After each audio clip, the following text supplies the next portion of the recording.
Hi trainers, I'm just going to go over what's expected for the industry currency and industry professional development, as a lot of trainers are putting in different things for this and it's not really sufficient evidence.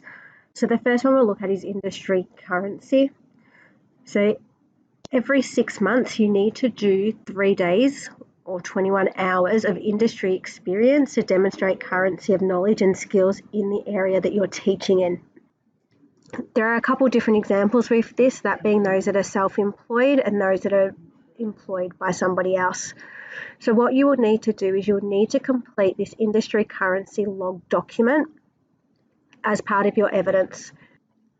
So you need to put in your name, the campus that you are teaching at, what teaching department you're in, and the courses that you're involved in delivery for, and then go through the business that you're doing your placement or you work at. So the business name, the address, telephone number, what type of business is it? Are you currently employed in any capacity in this business? So either tick yes or no, and if you are, just describe it. So are you self-employed in this business? Are you a contractor? Are you employed? And then also put in your supervisor or manager if needed.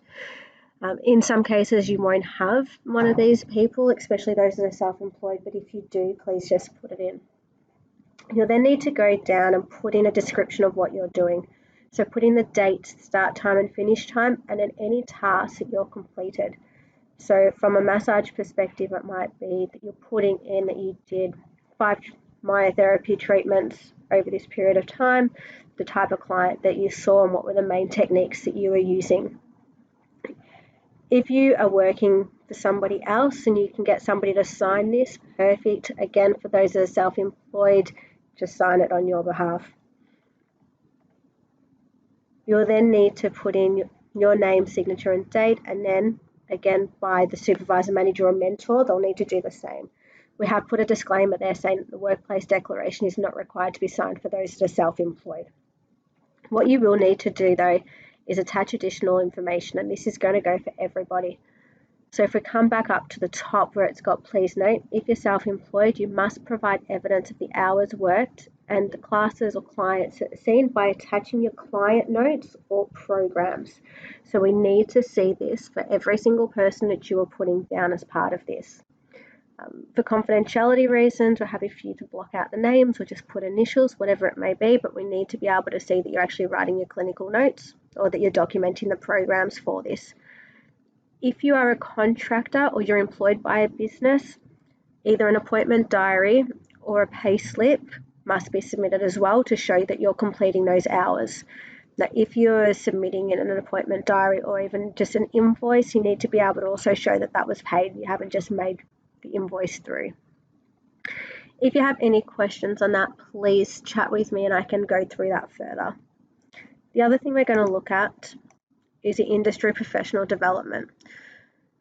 So VFA will provide you with a lot of professional development opportunities, but every 6 months, again, we require that you do one day for 8 hours of professional development in the vocational field of something that's of interest to you.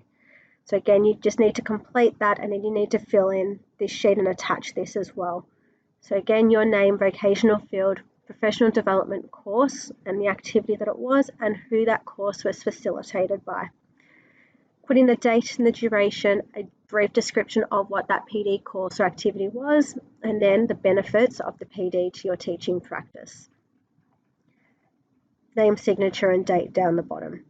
So these 2 forms and documents will just make it a lot more easier to be able to make sure that everybody is submitting a document that is of acceptable standard.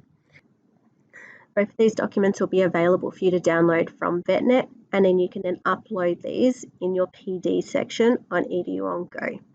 Any questions, please feel free to talk to me and I can help you through it.